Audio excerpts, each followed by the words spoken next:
Welcome to Divine Downloads. I'm your host and spiritual mentor, Cassandra One. And today's episode, we are talking about how to decode your dreams. I have the wonderful Athena Laz on with me, who is the author of The Alchemy of Your Dreams book, a modern guide to the ancient art of lucid dreaming and interpretation.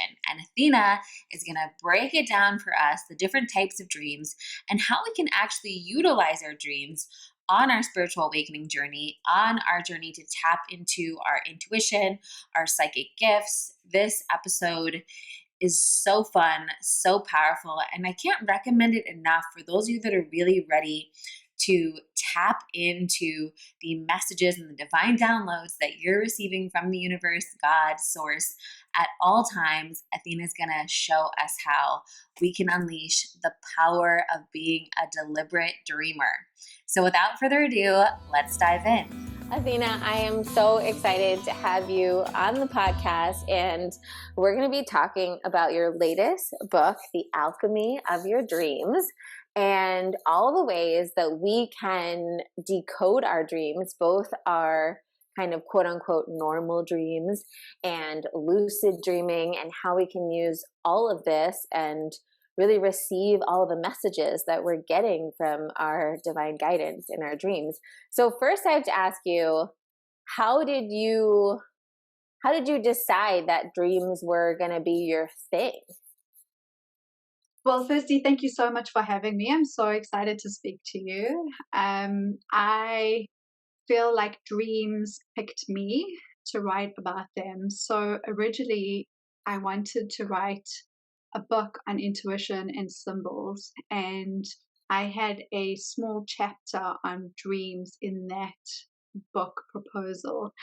And long story short, pretty much that proposal got passed around and everyone was most taken by the dream section. And when it came down to it, my agent was, we were speaking to one another, and she said to me, it's so part of you that you don't even realize that this is just so natural for you, that it's not like that for everyone. And so it really made me think about, like, what message am I here to share?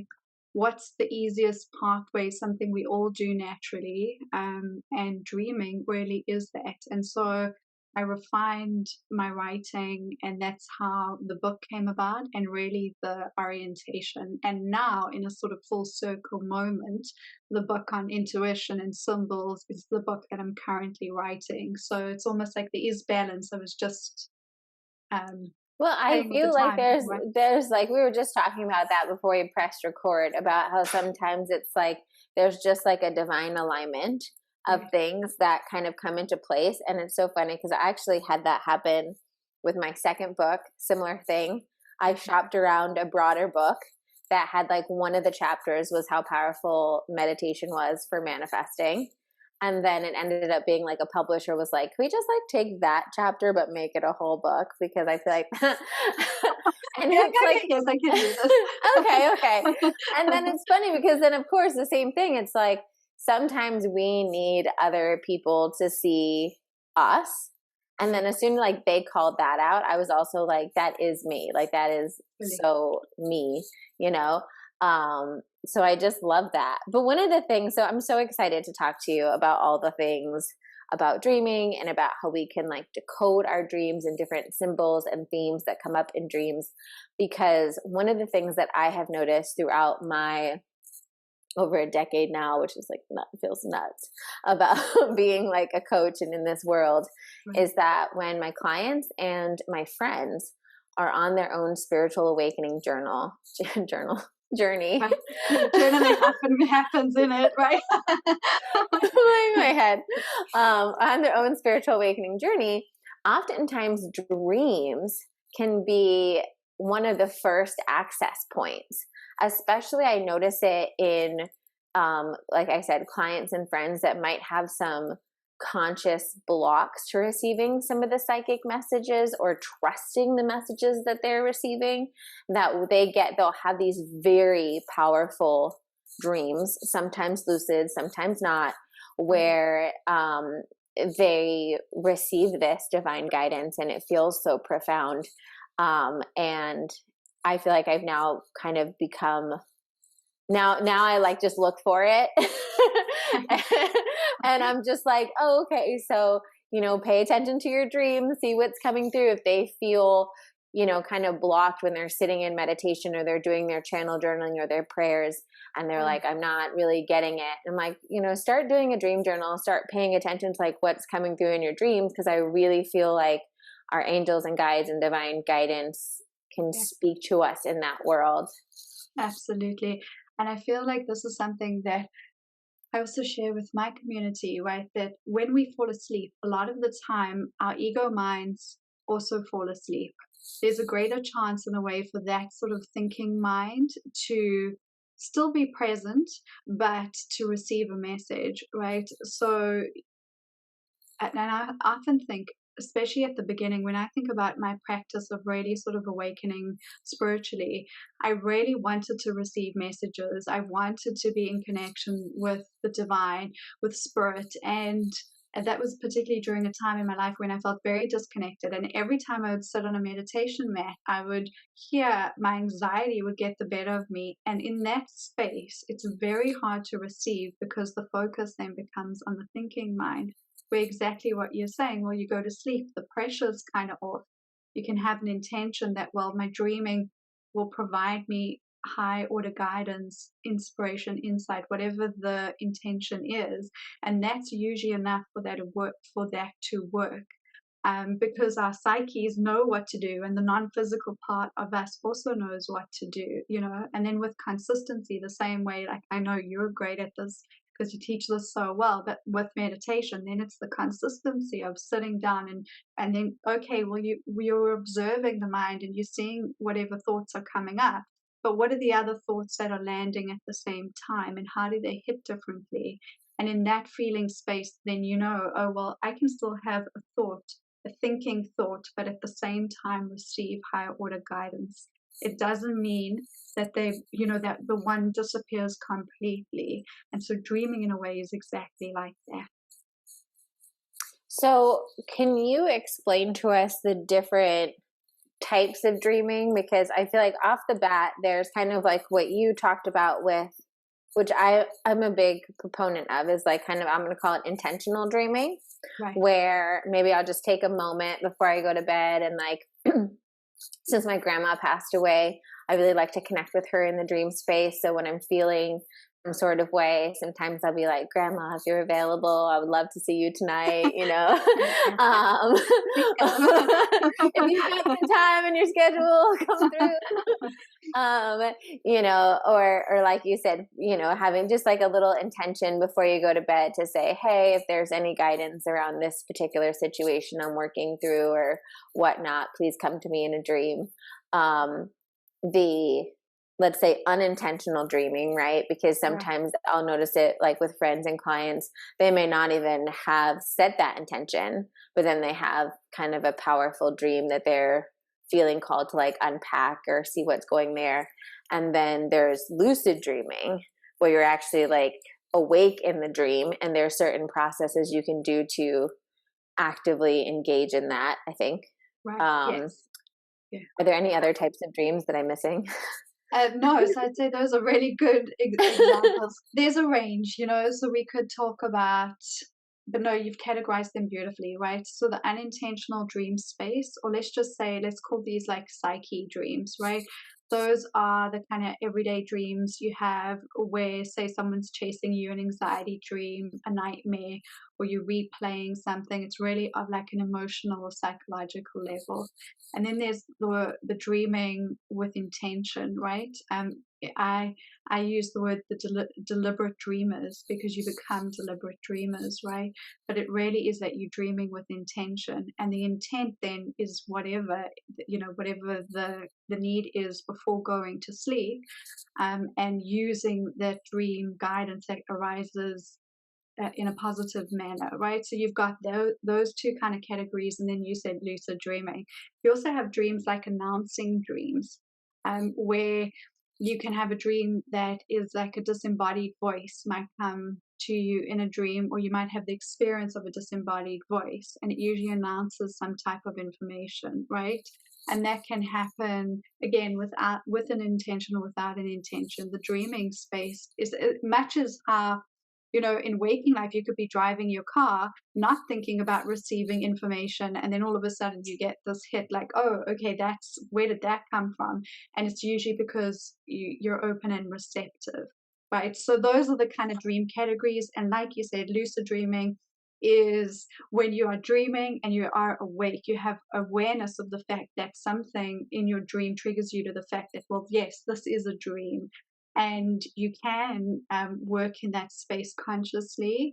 And that's a whole field and a whole practice, and something I'm actually very passionate about.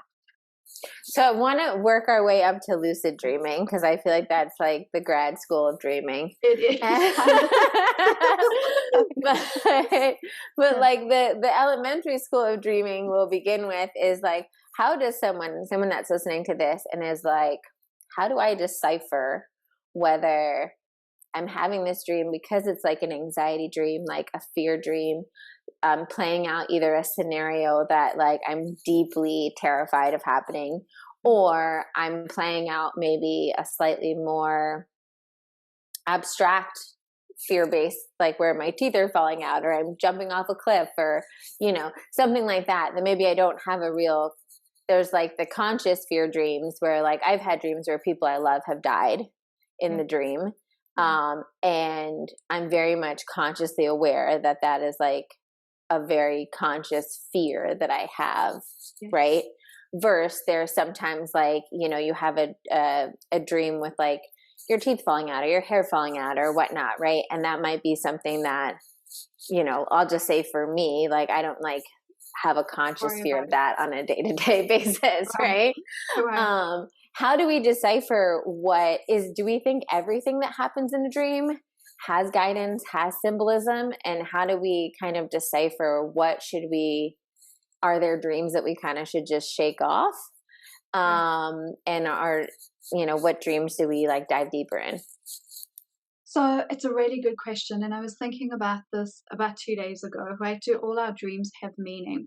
For me, I think yes, they do, because they, at a most fundamental level, they at least show us the vibration we are participating with, right?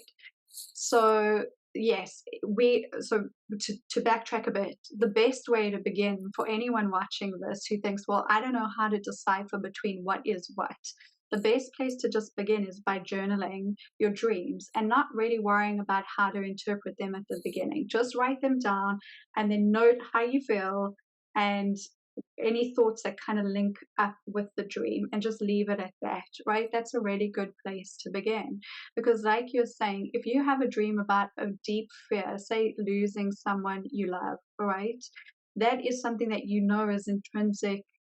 It has an intrinsic kind of strength or hold on you. And I would say it's actually probably a severe loss for anyone. Most people who are listening to that would think like, oh, that's horrible, right? I don't want to experience that. So if you have a dream like that, to know if it's fear, is it fear-based because it's coming up right now, or is there something more to the dream, right? And then when you have these kind of dreams that are they're generally anxiety dreams, like where your hair is shedding or your teeth are falling out. They can be either about just news that you're consuming, right, that's making you feel anxious, and that comes up in the dream, or it could be something more specific. So I did a podcast with a woman about 2 years ago, and she said to me, can you tell me, I had all these dreams, these repetitive dreams of my teeth falling out. And she was like, I don't have any fear about it. It's really not something that I think about. Is it just like anxiety? Because I think that's what comes up if you Google teeth falling out. And anyway, she explained a little bit about her teeth dreams. And just from speaking about her dreams, it became clear that teeth for her were actually a symbol of nurturance, how she was nurturing herself. And later it came out that she had actually struggled with a severe eating disorder. And so she had dreams where her teeth were falling out because she wasn't nurturing herself well enough. And then she kind of swung to the other side of the her eating disorder and overate, and then she would have dreams where she had too many teeth, and then finally she kind of found balance in her life, and then her mouth was normal, right?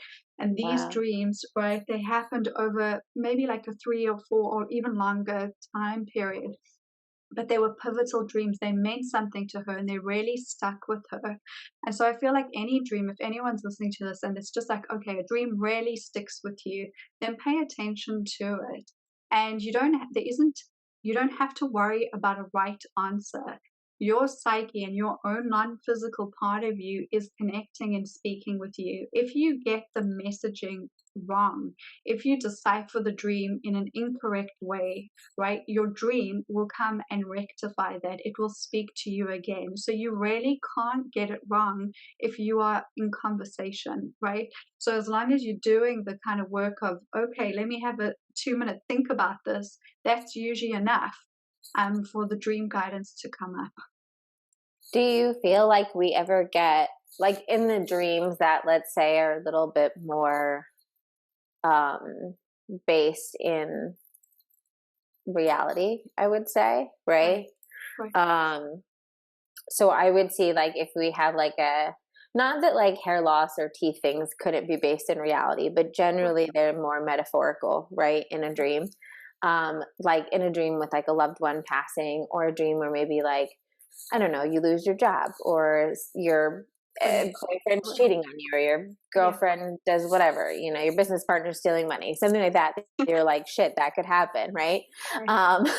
Do you feel like dreams are ever premonitions, or is it mostly our subconscious kind of trying to release the energy of maybe like some fears or anxiety we have? I think that we all have the capacity to have dreams that are precognitive or have premonition dreams, right? But I'd say on the most part, unless you're actively working on being a clear channel in your sleeping, in dreaming, that tends to happen kind of sporadically. So more often than not, it's most of the time the emotional and psychological realm of the everyday life you're living that will come up in dreaming until you start to work with it in a more conscious way.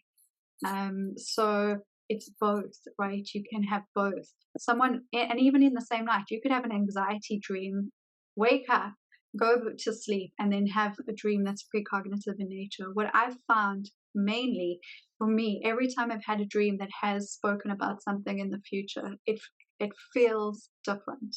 It feels really different. There's a certain type of resonance that sits with me, and the only way to recognize what that resonance feels like for you is, or for anyone, is really to just practice recognizing, oh, this dream felt like that, and then when it comes up in the future, you'll recognize that, oh, I dreamt this, and you'll know to link the two. And the more often that you do that, the easier it becomes to learn how to differentiate between, well, this is a dream about noise that I'm experiencing in my everyday life, or fear, or something I'm trying to work through, as opposed to something that is more future orientated.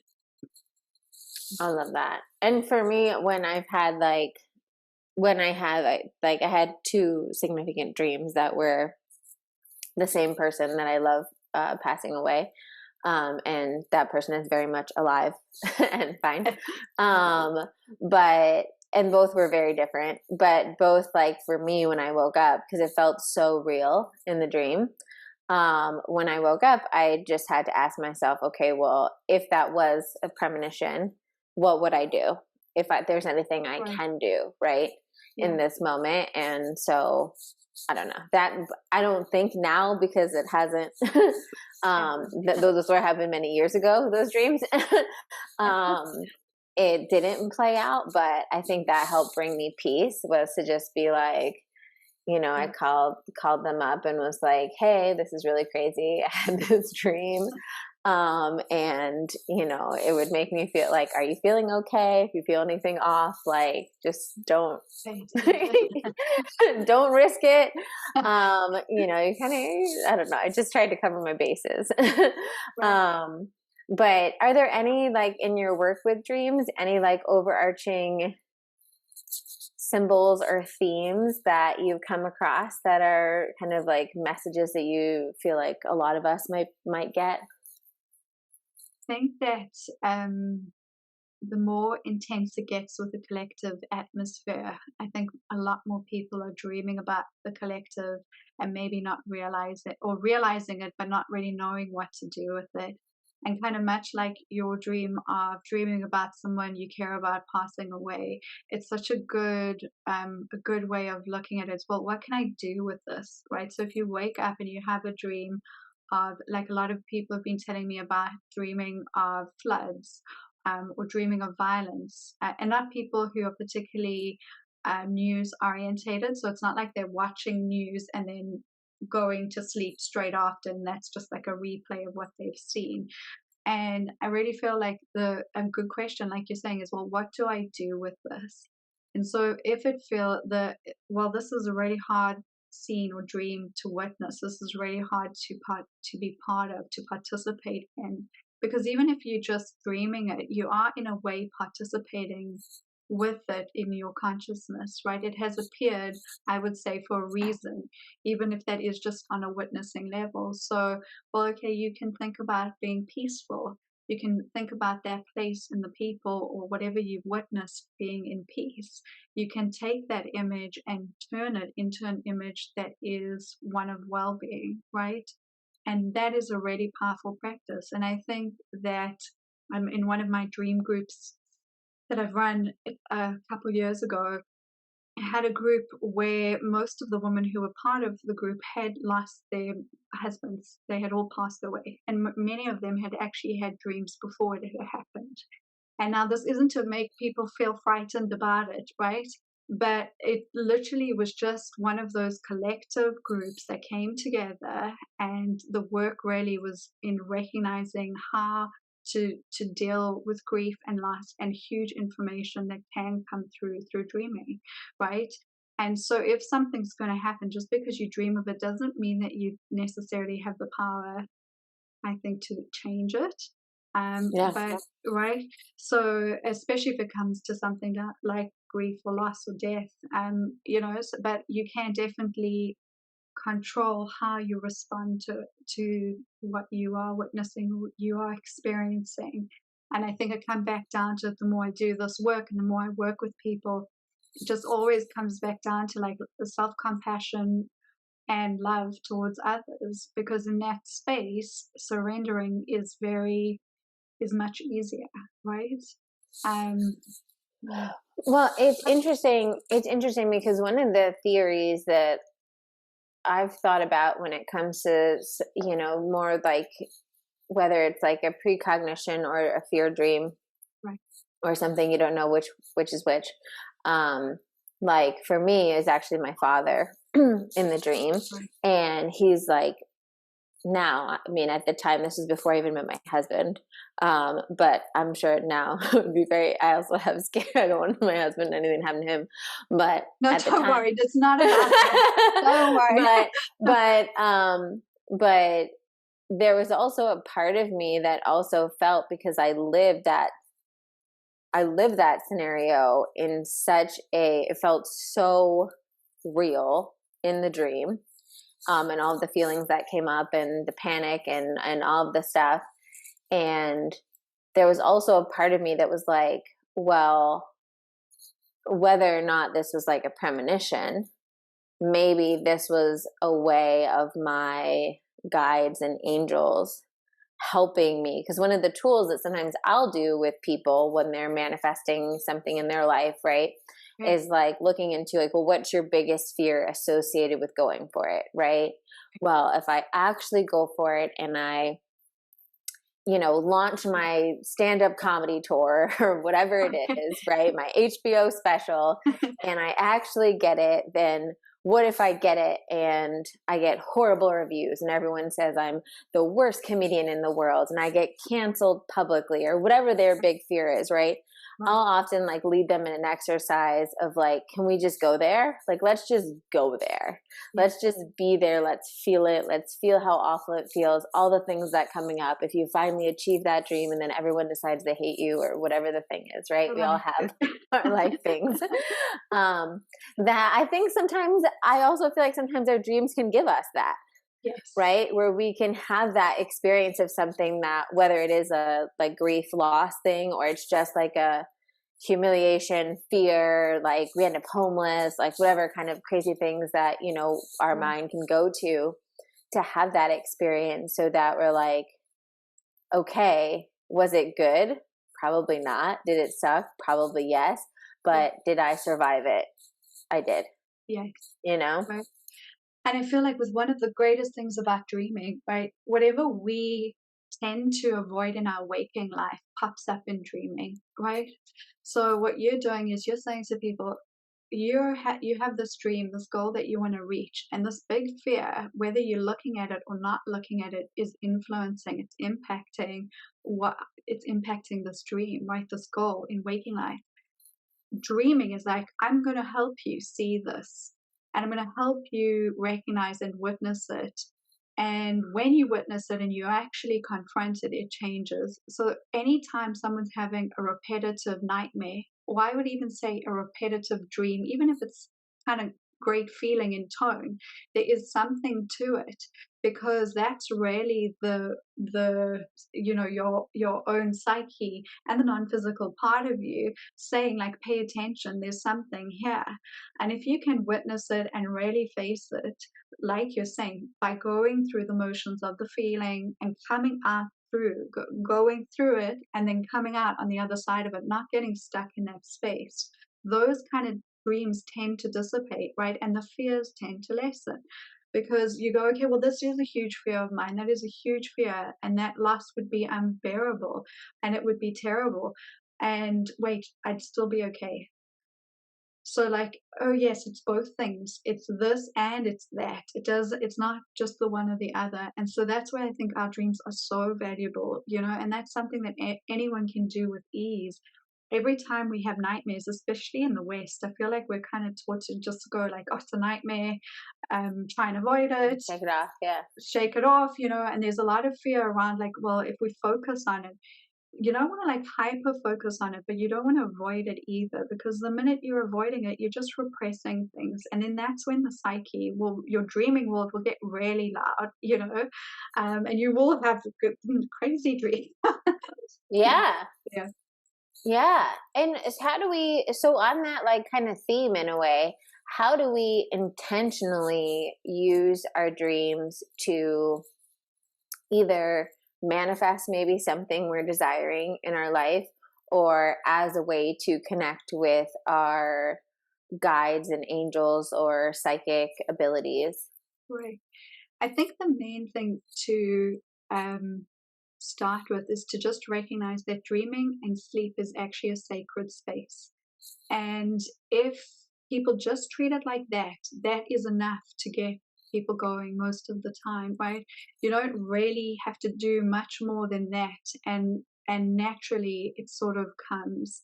But I feel for people who are really wanting to do this kind of work and really motivated to see like, well, how how easily can I connect? How wonderful is it to connect with, like you were saying, your grandmother, right?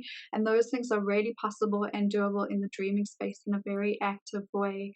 So you begin by really cleaning up how you fall asleep and how you focus on dreaming. You have an intention before you go to bed, but during the day, there are also practices that you can do, right? So, and this kind of lends into lucid dreaming. But if it doesn't become a lucid dream, it doesn't matter, because it will still impact the symbolic dreaming in the same way that, say, when you meditate for 5 minutes in a day, right? That has impact on how you feel moving forward for the rest of the day, right? And so just doing waking practices of going, well, tonight I'm going to have a good dream where I get inspiration or insight, but not being so prescriptive, right? Or too prescriptive at the beginning. I've had a lot of people come to me and say, I'm really struggling with what to do at work. I don't like what I'm doing. I really want a new career. I want the solution to come up in my sleep. And most of the time it does, and it'll come up in a symbolic way that might be difficult to decipher. But when people get hyper intentional without knowing where they're wanting to go, I think that can get in the way of dreaming, giving you guidance that is actually a higher order in nature. So I would say go general at the beginning, and then as you get kind of better with it, then get more specific. But it really, there are no rules really, but those are my kind of like guidelines for the work at the beginning. I like that. And I like the idea of making it a sacred space, because I think I'm a big believer in like the energy and intention. And especially if you're new to this work, I think if it helps you to journal or write even like a little note on your bedside table and say, you know, dear angels, guides, God, whoever it is, you know, please bring me like insight and guidance in my dream tonight, or something like that. And me and my husband always go to sleep to healing frequencies, or like, you know, depending on the day, what we feel called to do, like an angel frequency or something. I feel like it does. We don't, as a overall society, especially in the West, we don't treat it as a sacred thing. We just treat it as like, we like flip a switch and we're like out, right? But it's so sad to me that, you know, we spend a third of our lives dreaming or sleeping, and in that time we really aren't just unconscious, we're doing things, you know. Our awareness is actually wherever we are dreaming. And so in a lot of sort of ancient traditions, I think even with Tibetan Bon Buddhism, they say that like as you're falling asleep, you should imagine guardians all around your room protecting the dream space. And there's such, right, it's so beautiful. It's the same thing like you're saying, like falling asleep to frequencies, like music, but there's something one obviously about the vibration and the sound, but it changes everything. And it's these little tweaks that you can make in your everyday life that end up having such a huge impact, you know. And sleep is really one of the biggest ones. We all sleep. It's one of the most universal things we do, right? We all sleep and dream whether we want to or not. And so using that time and space in a way that feels good, or at least priming it to be a good space, is something that I think more and more people are waking up to, but definitely not enough. yeah, for sure. And I think as someone that has had like a pretty long meditation process and has gone like really deep into meditation, there is such a similarity, at least I feel, in like the places I will venture when I'm like really, really deep in a meditation. And then simultaneously, it feels like sometimes there's a real crossover energetically in the dream space, especially for me. I find my experience with dreaming is super powerful. I mean, being pregnant, I've taken more naps than usual. But my naps are on fire. Where I'm like, they feel like very productive naps. Where I'm like, because I'm like, okay, I'm going to sleep for like an hour or whatever it is, 30 minutes, right?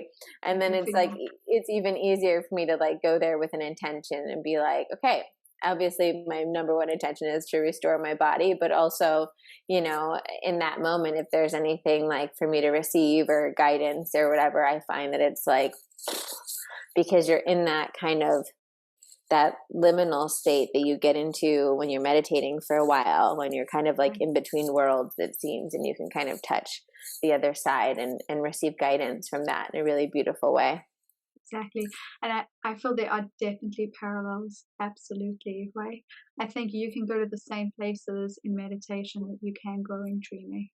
And I think that that's the, you know, like you're saying, that liminal space of awareness.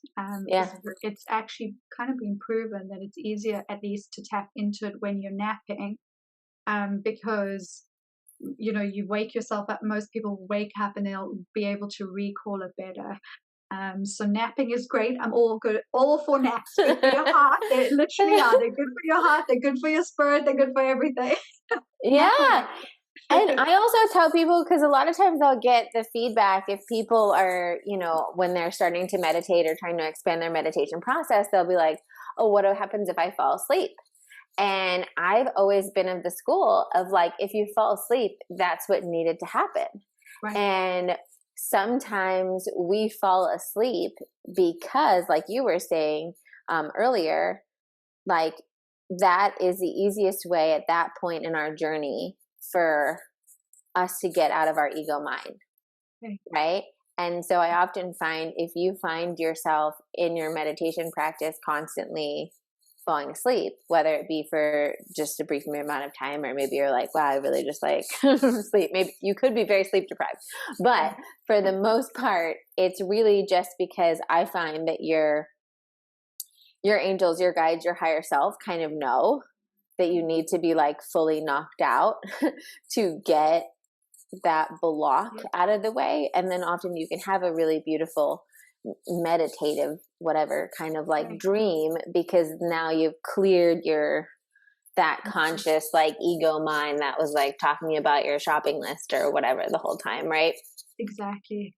And I think that, like you're saying, I also think there's such a huge part of us, that non-physical part of us knows. It really knows what is best. And I think sometimes it's easy to get stuck in viewing things in a sort of small way.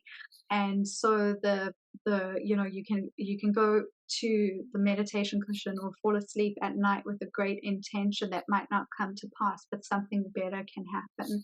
And I think it's always good to kind of keep that in mind, especially when it happens with sleeping at the beginning. I would say definitely at the beginning. As you go further along, then I would say sleeping needs to change.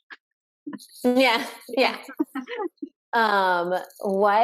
Before we get into lucid dreaming and how we can really utilize that, I want to ask you about this one dream that one of my friends has been having repeatedly, that just kind of came into my mind that I hadn't thought about for a while when we were talking, where she's currently, I think, in a general space where she's manifesting her partner.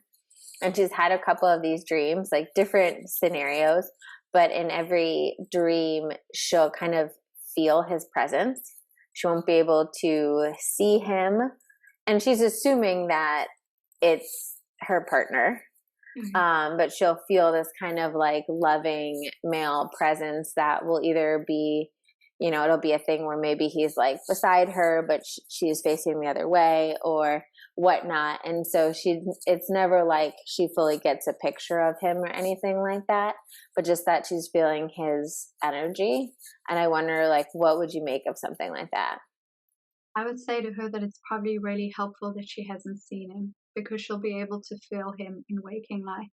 And I think sometimes, especially when it comes down to having an idea of the right partner or a good partner, it's great to have like a list that you want. In a way, I'm actually all for that, but at the same time you might not be able to vision that person in their like true essence, in the essence that is the match for you. And I think so in the dreams, it kind of sounds like she's feeling that presence, that she's feeling him. Okay, so that's good, but she's pointed the other way or she can't see him. So I would take it to mean, well, there's a reason for that, and maybe that's good.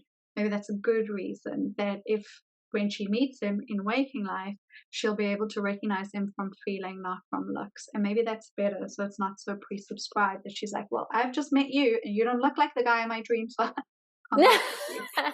Yeah, absolutely. And also getting us out of maybe like a preconceived type. Right. Of like going for this guy that you always think you're physically attracted to instead of what feels good. I love that. I'll pass that on. I was like, it just kept on coming up in my head, and I was like, and I was like, I'll ask it for her. So let's talk about lucid dreaming. So if someone's like, okay, lucid dreaming sounds wild, I would love to be awake in my dreams. How do I begin? I know that lucid dreaming essentially is like, when you're in a dream and you're aware that you're in a dream. I've had it happen like some random times to me. And then I have done it through listening to like a lucid dreaming like meditation before I go to bed. But how do you recommend someone playing with that? And what's the advantage of lucid dreaming versus other dreaming, if there is one? So I definitely think there are advantages, right? I would say the main one is it's a deep level of exploration into what we think reality is and who we really are. So I would say for anyone who's really interested in the nature of consciousness and what it means to really be, I think, conscious, then lucid dreaming is for you, right? But on a very pragmatic and research level, they've proven that lucid dreaming can also help with proficiency. So if you're, say, like a musician or someone who's very creative, you can use the lucid dreaming state to get creative downloads and play them out in real time. It's an absolutely amazing experience. You can also practice, and that practice will have an impact in waking life. So if you say like a violinist, you could play, and in waking life you'll wake up and it's like you've trained, but you won't feel physically tired from it. So there are huge applications as to how it helps. Those are just like 2 or 3 that I can think of off the top of my head. In my book I list so many, right? Most people have actually had a spontaneous lucid dream at least once in their life where you go, oh my gosh, I'm dreaming. How's this happening? And the practices that help with lucidity are really just about becoming awake to the present moment. So in waking life, to really just pay attention to, okay, is this a dream? Am I dreaming right now? So you can ask yourself that question sporadically throughout the day, and that actually really helps, because then when you fall asleep and you recognize, you might just ask yourself that question because you've primed it so many times in your mind that the question comes up naturally, and then you will answer like, yes, I am dreaming. But there are multiple pathways into lucid dreaming. That's just one way, right? Like you've said, there are also ways of falling into dreaming consciously before you fall asleep. So you manage to do it through a meditation, and then there are practices that people can do and learn, and I share them in my book in detail, as to like going to sleep and watching the imagery that kind of comes up as you're falling asleep, and following that imagery into dreaming. It takes practice, but it is really amazing. It's an amazing skill set. Well, not skill set. It's an amazing experience to have, because you kind of watch dream. It's like flat, like looking at a photograph, and then all of a sudden it's around you, like how reality is. And so it is literally wild. Like you were saying, it's quite a wild experience. But it's a great space to play in. It is. It's a really magical place to play in. And I think also that practice that you were talking about of just, again, I see that like kind of, what do you call it, synergy between like meditation in that way, right? Where if you like in your meditations are able to practice that kind of just sitting back, being the observer, noticing what's coming up, you know, not trying to like make it do anything, but like what imagery naturally comes up, what wants to arise, Right. that if you're able to do that, you know, at bedtime. And I think that also, you know, again, making your sleep time a sacred space, not falling asleep with the TV on, or, you know, waiting until you're like absolutely dead, tired, and pass out or whatever, you know, to stop binging your Netflix or whatever it is, right? Yeah. It's like to actually allow yourself to like calm down, go to bed in that space, keep your eyes closed, and focus on whatever it is that's coming up.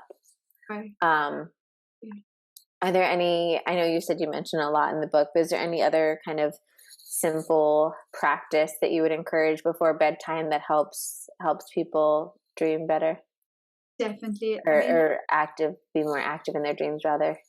I think the main thing at the beginning is just to really begin to pay attention to the fact that the difference between waking reality and dream reality. So the most helpful thing to do is just like as you're going throughout your day, just to really bring presence, like, okay, I'm sitting on this chair. This wall behind me is solid, so I'm pushing my hand's not going through the wall. And just doing minor little things like that throughout the day can really, really help with lucidity, because you're priming something called all day awareness, right? And what you're doing is you're trying to create patterning in your mind that alerts you to how you are interacting with reality, right?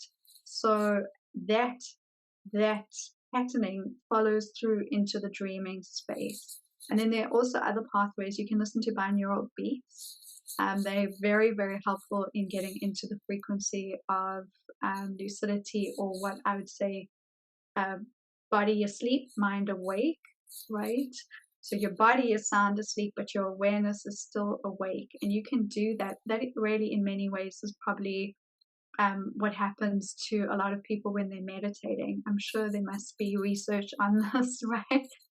But the body is so calm, it's restorative, it's doing what it needs to do to heal, and then the mind is still awake, right? So all these little practices help. They've proven that if you meditate frequently, you're more likely to lucid dream. You can literally ask yourself, am I dreaming? Am I dreaming all day long?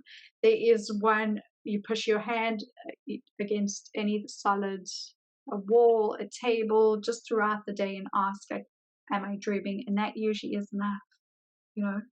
It's like a little breadcrumb to like remind you, like, in the Matrix, not in the Matrix. Exactly.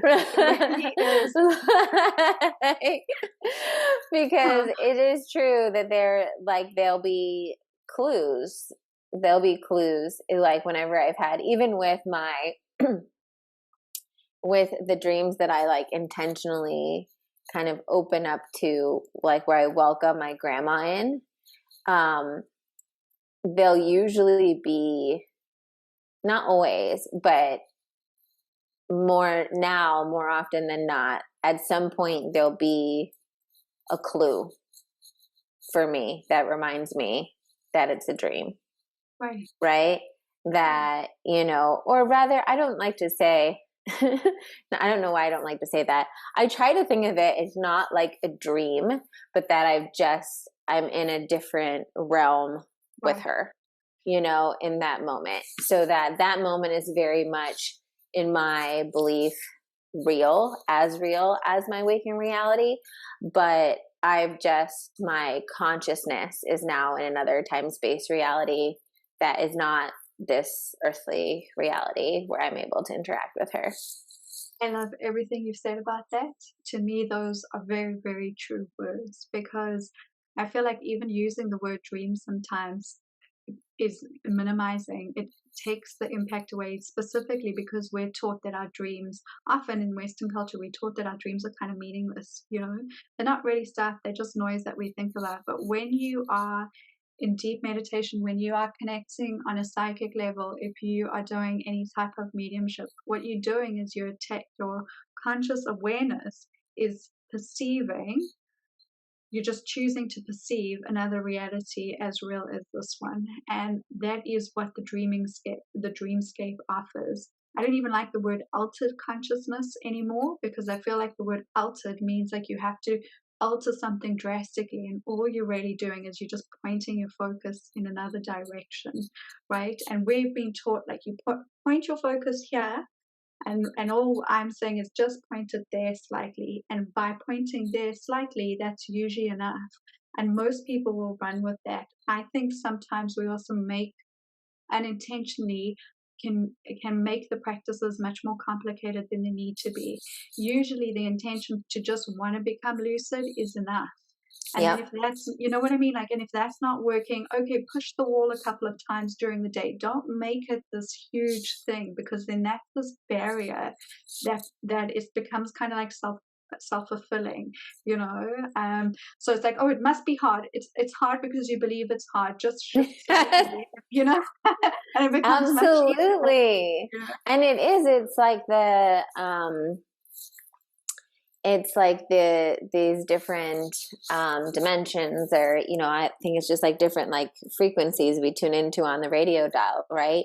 Where it's like when you're connecting to your divine guidance, or you're connecting to the Akashic records or your guides or loved ones or anything like that, that may not be here in this like 3D earthly physical reality.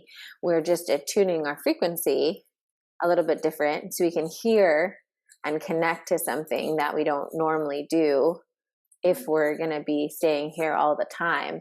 And I agree. I think sometimes dismissing, that's why I was like, yeah, I don't even like calling it like a dream, right?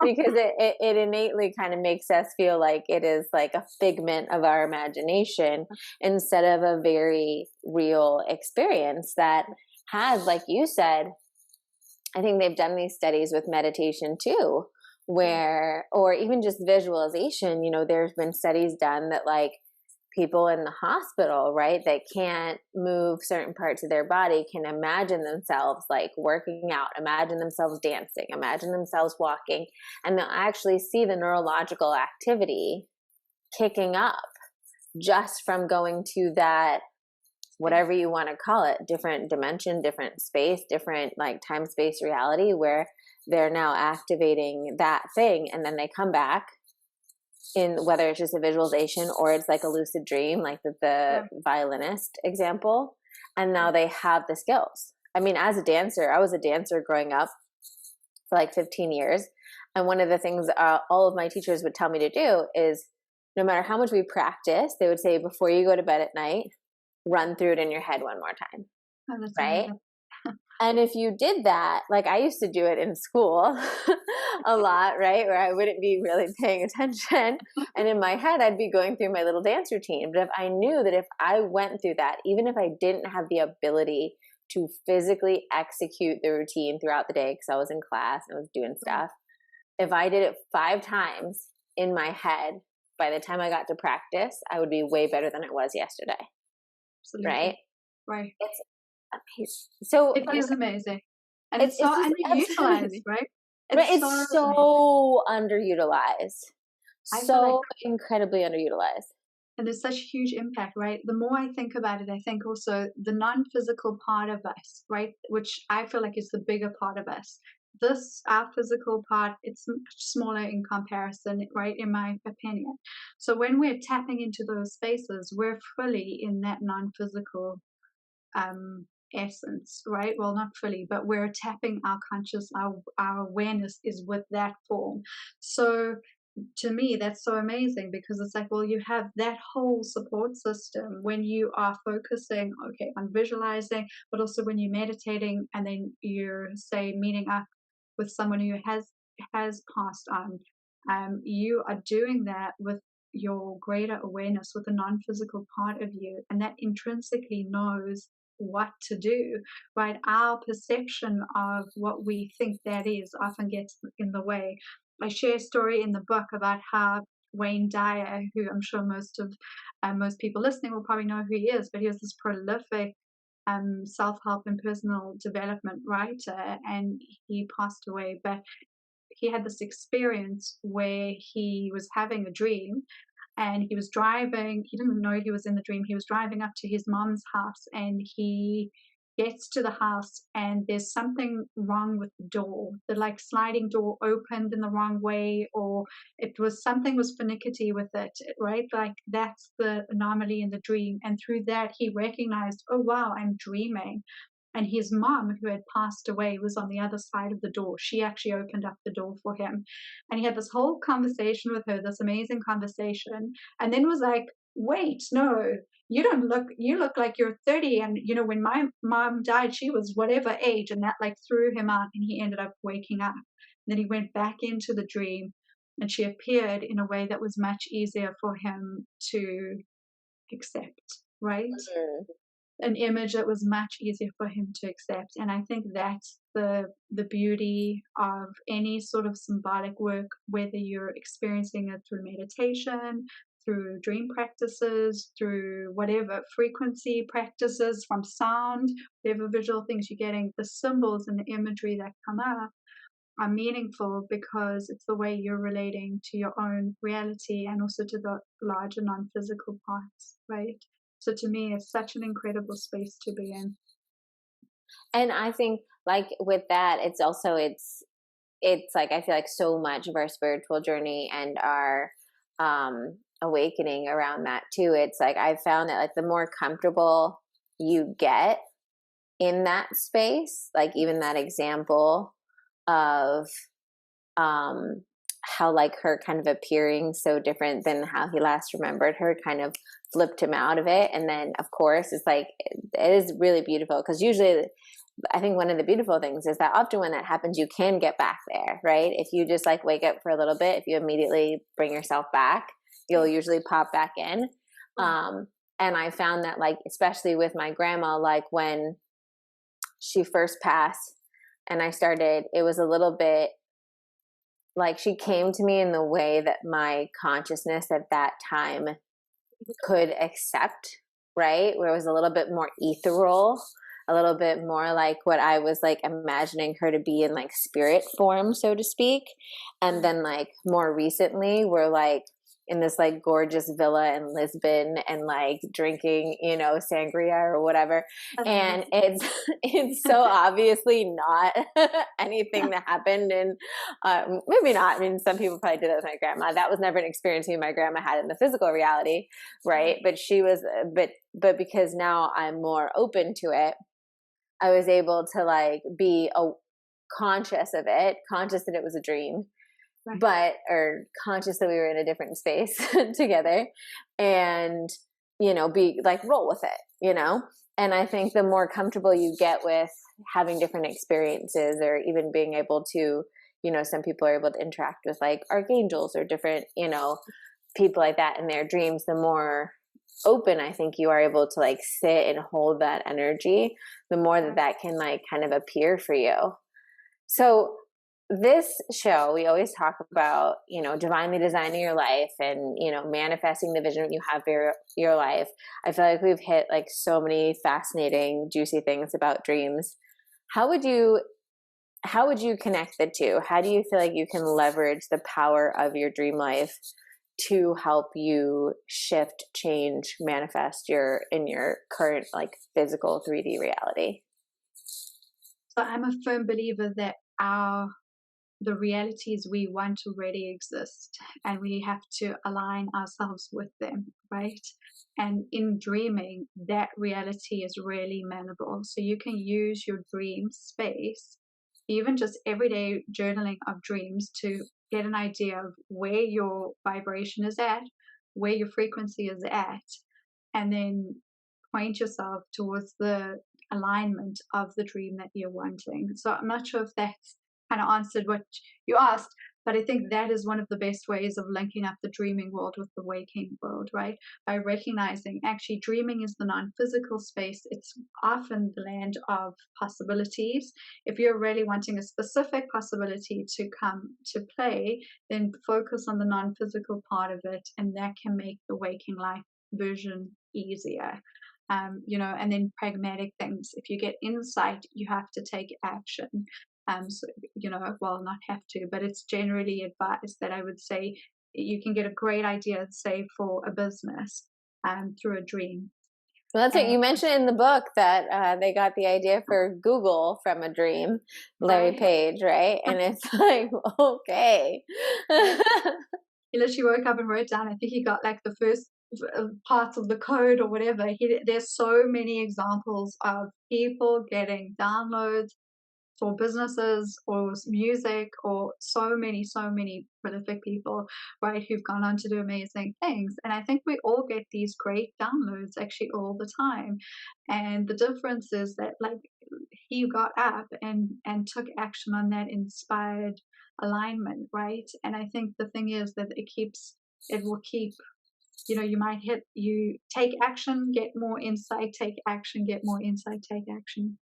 You know, I love that. Yeah. Yeah. And bringing that intention, you know, bringing that intention to your dream life. And, you know, even in a very general way, like, hey, I'm open to receiving any guidance or wisdom or fear clearing or whatever I might need around this, you know, moving this into reality. And so maybe you'll get a dream that helps you, like we talked about earlier, sit through a big fear that you have. and realize that you're going to be fine. And then it kind of moves that energy for you back in your conscious reality so that things can start moving. Or you get some juicy divine inspiration, or maybe you just have a dream where you're already living in that reality that's allowing your vibration and your energy to calibrate to that new reality. Yeah. Either way, I feel like all of it's just so fun. It's all good. And I feel like if there's nothing about it that is working against you, right? All of it is actually working for you. Every single dream is working for you because it's showing you something that is going to be helpful if you work with it, right? If you work with the image and the symbol and the information. So to me, that's so amazing because like, well, how can you go wrong then? Because you're given this actually every single day, every single night. You just have to wake up and listen a little, you know? Yes. And then I can't underline enough the take action part, right? When you receive it, do something about it. I'm a big proponent of that as well. Well, thank you so much, Athena. This has been so fun, so juicy. Now I'm like, I want to go to bed. I'm just going to go to bed. Have a little nap. Me too. Have a little productive dream. I'm going to set my intention and go on my own little like magical carpet ride. I am going to put all the links for your beautiful book. If you were inspired by our conversation, you want to read more about the alchemy of your dreams. Athena's book goes into way more than we could possibly cover in an hour. All different kinds of like symbolism you can look out for, those different practices to dive into lucid dreaming. It's really a beautiful, I feel like the beautiful thing about, I think, the spiritual process and kind of all of our soul's journeys on this planet is that there's so many different entry points. And I think if you felt called to this podcast, if you feel connected to your dreams, if this is something that ignites like joy and fun and playfulness and like, ooh, this feels good, you know, then let this be your focus, you know, let this be kind of your, you know, if journaling or meditating or some of the other things that I know that you guys have probably heard me talk about, if you're just like, oh, I dread meditating every day, right?